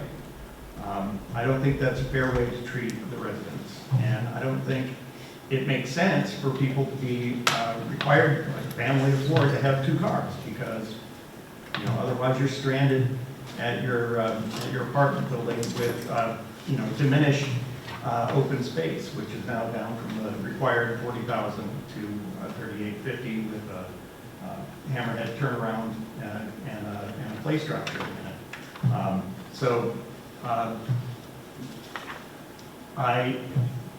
I would like to see the aspirations of workforce housing plan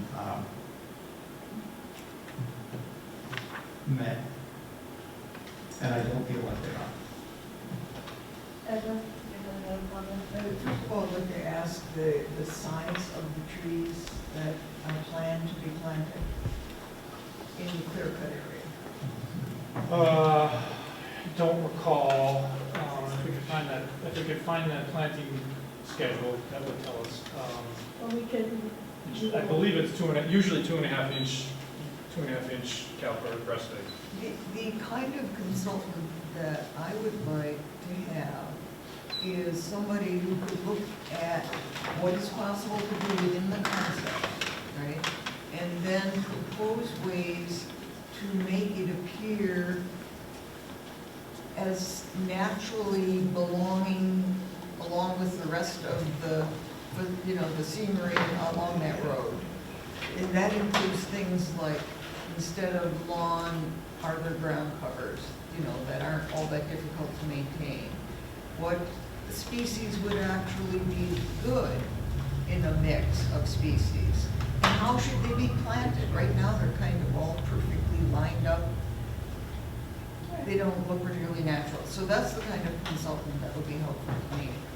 Or additional information, Right. whether it's provided by the consultant or provided by the app. That's the kind of information we're looking for. Right. Anyone else? All right. What are the next steps here? Jim? John? Kim? Consider scheduling a public hearing. I think so. Yeah. So the next step is for us to schedule a public hearing. And what is your preference?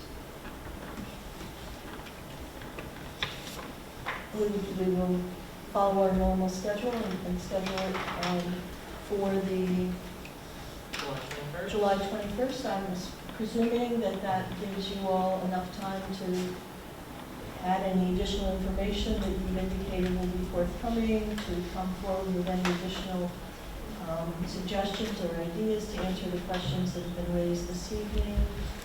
Anything else I'm missing here? John, Kim? No? We will be in touch with Christian Hadji, and we'll talk about meeting schedules with him. Anything else from my planning board members?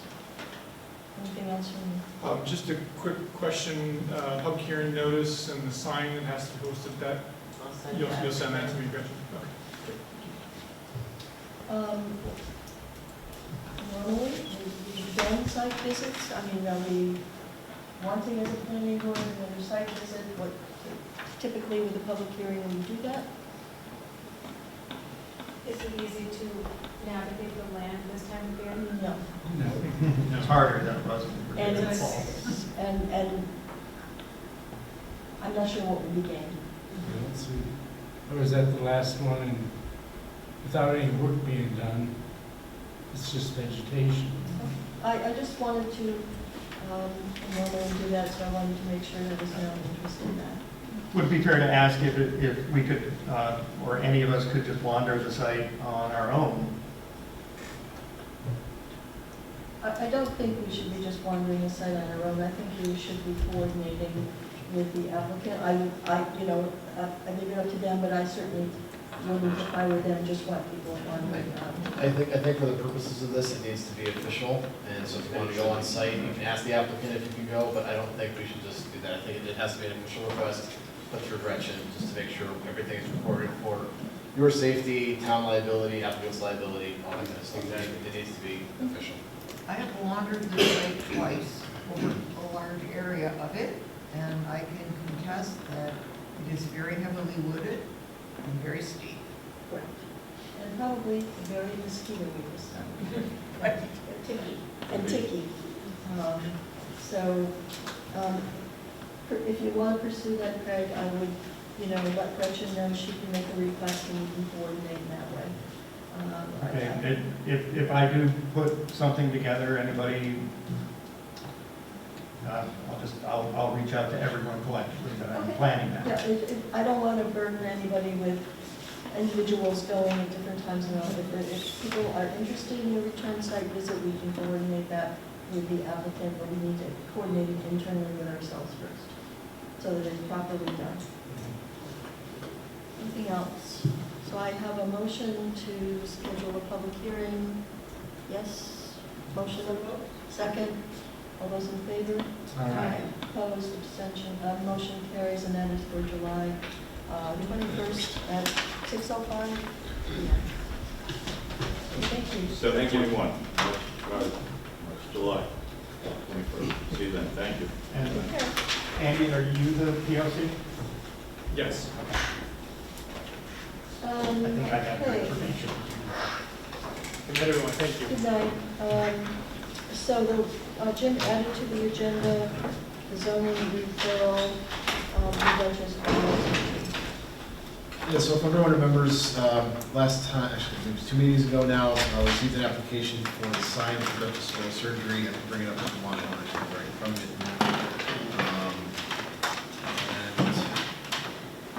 If you remember the sign, he was proposing vinyl caps and vinyl sleeves, but he didn't think it was permitted. And I noted that the sign, I think that was too close to the road. I did talk with Brian, and he did talk with the applicant, and they will revise the plans to show that the sign is going to be located 20 feet from the road. And to get the application on the plans, they will also be removing the vinyl caps and the post wraps, so there will be vinyl there, so they're not in conflict with that. And the other question was just, the status of the project as it was moving forward. So we were talking about, the idea of giving another permit out while they're underway. I'm not sure where things stand. Based on Brian's conversation, he was told that the project is progressing with the planning board approved plans, and he does intend to get it open as soon as possible. That's all I've got. I do think we need to reply back to Brian, whatever it is the board would like to do regarding the sign. It sounds like they've improved it. Well, they made the changes to make it legal that I requested, for the sign itself. I know there were concerns about the project, the status, and then again, going forward with another permit. But yeah, I think we're good on the legalization side of this. If everyone's okay with the design, I can try and find that design. I mean, the weird thing was the height, with the assumption that there's gonna be other signs going below it. Correct, but we did discuss that they can't do a second sign now without having a second tenant in there. So Right. you can only come up with the one sign.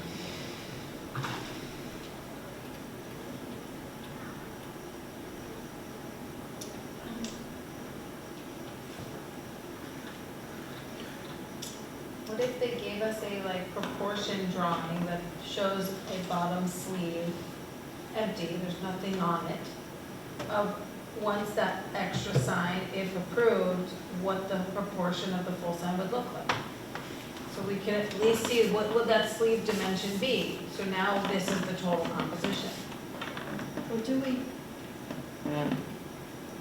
know that he has, I've forgotten the number of square feet left in the building, but considerable. And we don't know, in my opinion, that there's only going to be one tenant in that other part of the building, do we? He has no proposal before us as to how it's going to be used, if I recall correctly. No, there's nothing proposed, there's nothing. So he could, that additional could be subdivided into several businesses, could it not? Or is there some part of the zoning law that precludes that from happening? It probably could, but you're gonna start running into parking issues. There is somewhat limited parking on site. You can have, shared parking certainly, but it all depends on what we proposed in terms of the use and the intensity. But yeah, I guess in theory it could be divided up into more than one additional space. Which is leading me to think there's perhaps several more signs or. Can we just ask him how many potential signs could He exist on? doesn't know. He doesn't know. I don't even think, from what I understand, that he has any prospective tenants for that. And we haven't gotten really an update from the engineering firm as to what the timeline is for this. What is pressing to approve the sign now? As opposed to 2 weeks from now, or if we have, Well, I go by there every day and they still have a huge hole. that's my point is, I go by there not every day, but I go by there pretty regularly. And I'm well aware of the fact that the rain has impacted a good deal of construction projects, and I've heard anecdotally that they have been slowed down because of the rain. But I've also heard that he is very eager to open, and I'm trying to align those two things, and they're not aligning in my mind, because he still has an open hole, no parking. He may be very far along on the interior work, which may be why he's pressing. Theoretically, he could be all done on the inside and still not have the site work done, and thinking he can open, but he can't open. So I guess I'd rather either Jim or I try and get in touch with the engineer and find out what the actual construction schedule is. And I would propose we put it on in 2 weeks and have that information. I don't think delaying a referral on a sign makes all that much difference in 2 weeks. Do you agree, Tom, that he's not ready to open? He's not ready to open. Does that work for everybody?